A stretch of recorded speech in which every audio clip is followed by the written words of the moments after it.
So I call these pieces phantasmoramas. The word phantasmorama is a portmanteau of two words: phantasm, which is a figment of the mind, and diorama, which is a three-dimensional model that depicts a scene.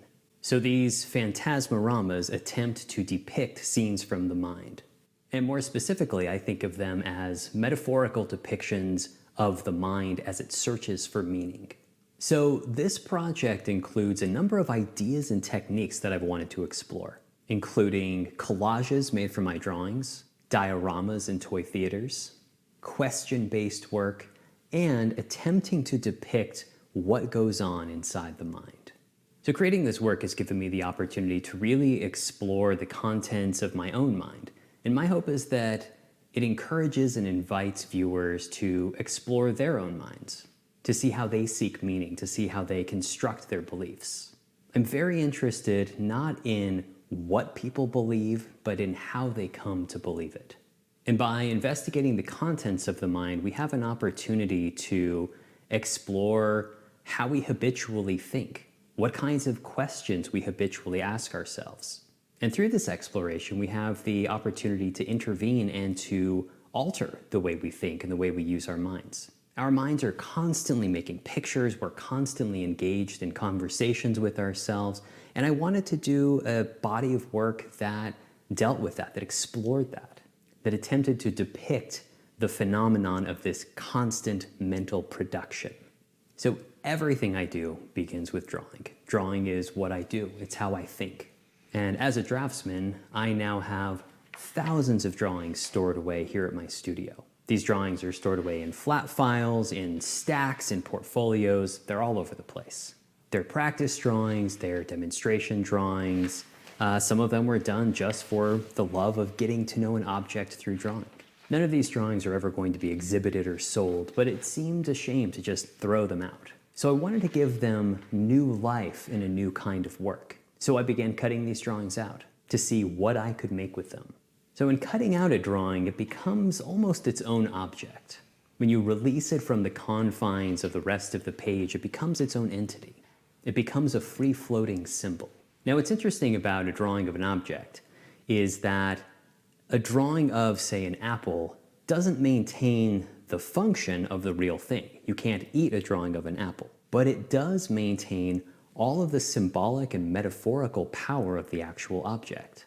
In fact, in some ways, an image of an object makes for a more powerful symbol because the function of the actual object is removed. So when we see a drawing of an apple, we don't think to eat it necessarily, but we might think of poisoned apples from fairy tales. We might think of Genesis and the Tree of Knowledge. Or we might think of golden apples in Greek mythology. We're left with the symbols, ideas, narratives, and stories that the image carries with it. On top of that, a drawing of an apple may bring up personal memories as well. So each of these cutout drawings operates like a symbol that has its own meaning, metaphors, and narratives.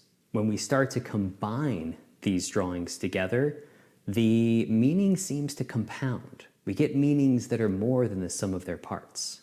So these cutout drawings are at the root of this work. I started cutting out all of these drawings and combining them in numerous ways, and I was looking for combinations that seemed meaningful or significant to me. So in many ways, this process of collage mimics the thought process. This is what our minds are doing all of the time. We take our experiences, objects we come into contact with, people we see, ideas we're introduced to. We take all of these things and we structure them in a way that gives our life meaning, in a way that makes sense to us. Human beings are meaning-seeking creatures. That's what we do.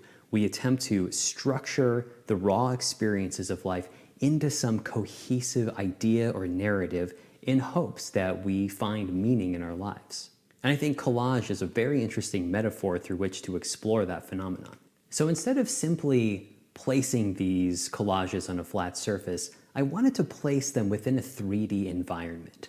And dioramas seemed like a natural fit for this project. Now, I've always been fascinated with dioramas, whether they be the types of large-scale dioramas you see in natural history museums, or the kinds of small-scale dioramas that many of us make in elementary school. Now, there's a particular kind of diorama called a toy theater or a paper theater.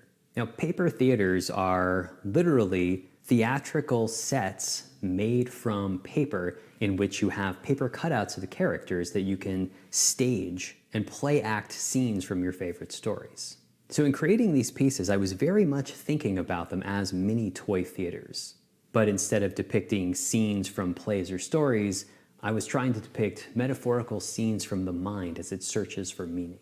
So one of the challenges in this project was getting these paper cutouts to stand up so they could be three-dimensional elements. So this project is all about seeking meaning, which means structuring the raw elements of consciousness.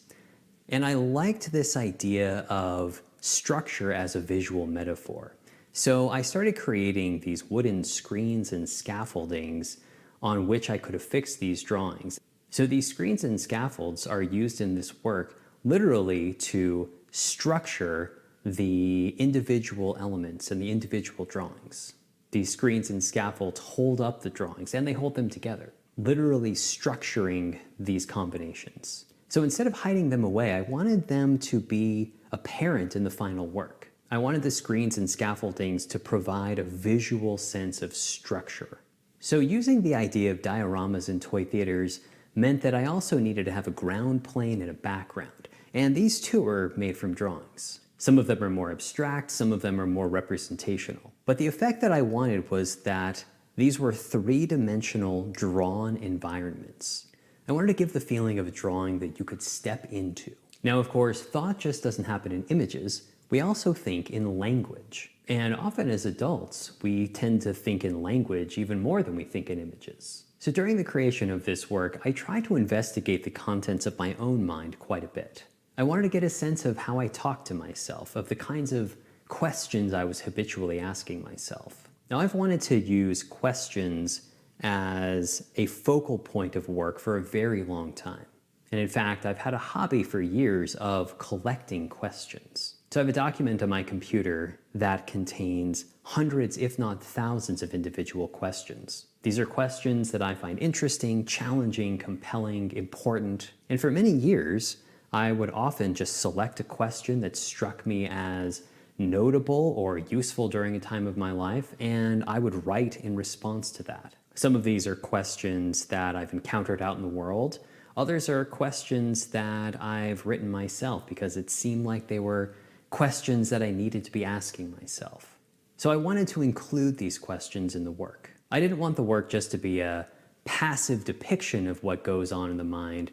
I wanted it to be an active exercise in influencing the way that I think. And when you ask yourself a question, that's such an immediate way to wrangle some control over the chaos of the mind.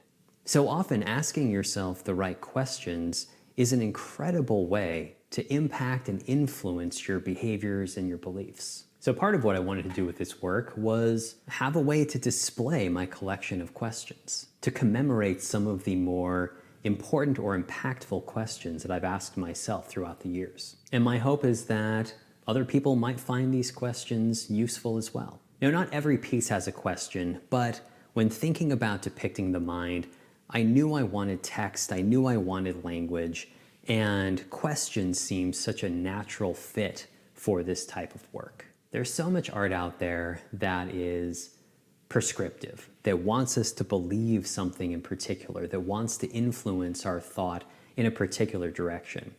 But I'm much more interested in creating work that asks things, not that tells you things. So once these dioramas are assembled, I photograph them and then I disassemble them so I can reuse the elements in new pieces. So there is no permanent physical diorama that exists. Once they're created, they're photographed, and then they're taken down.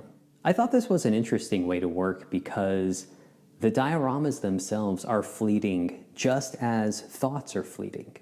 A thought is not a tangible thing. It exists and then it's gone. So I thought this was an interesting way to create these dioramas. They exist for a brief moment, just long enough to be photographed, and then like a thought, they disappear. and the elements in the diorama can then be reused. And again, this is how thought works. We combine and recombine all of these ideas swirling around in our head. We combine them in different ways, and that's how we come up with new ideas. So I photographed these pieces for both two-dimensional and three-dimensional viewing. So my hope is that I can come out with a collection that people can view using stereoscopic viewers. So that's currently in the works. But until then, the pieces are available to see in their two-dimensional form. So it's important for viewers to note that this work is a complete experiment. So at this stage, I don't know whether this work is good or not. I'm just experimenting and exploring. Now, of course, I love traditional representational drawing, but it can be somewhat limiting when it comes to creative exploration. So a project like this gives me an opportunity to take my traditional drawings and use them in new and interesting ways, to be more creative with them, to use them to explore meaning and symbols rather than just doing a drawing that looks like something else. So my hope is that this work might inspire people to investigate the contents of their own minds, to see how they're using their minds, to see how they determine their beliefs, and possibly to get involved, to learn to use their minds in new and interesting ways, by thinking about new things, by asking themselves different kinds of questions, to become curious about how they construct meaning and significance in their lives, and to challenge their current meanings. It's so easy to get caught up in thinking that what we believe now we will always believe and will always be right. But I think for most of us, when we look back, this isn't usually the case.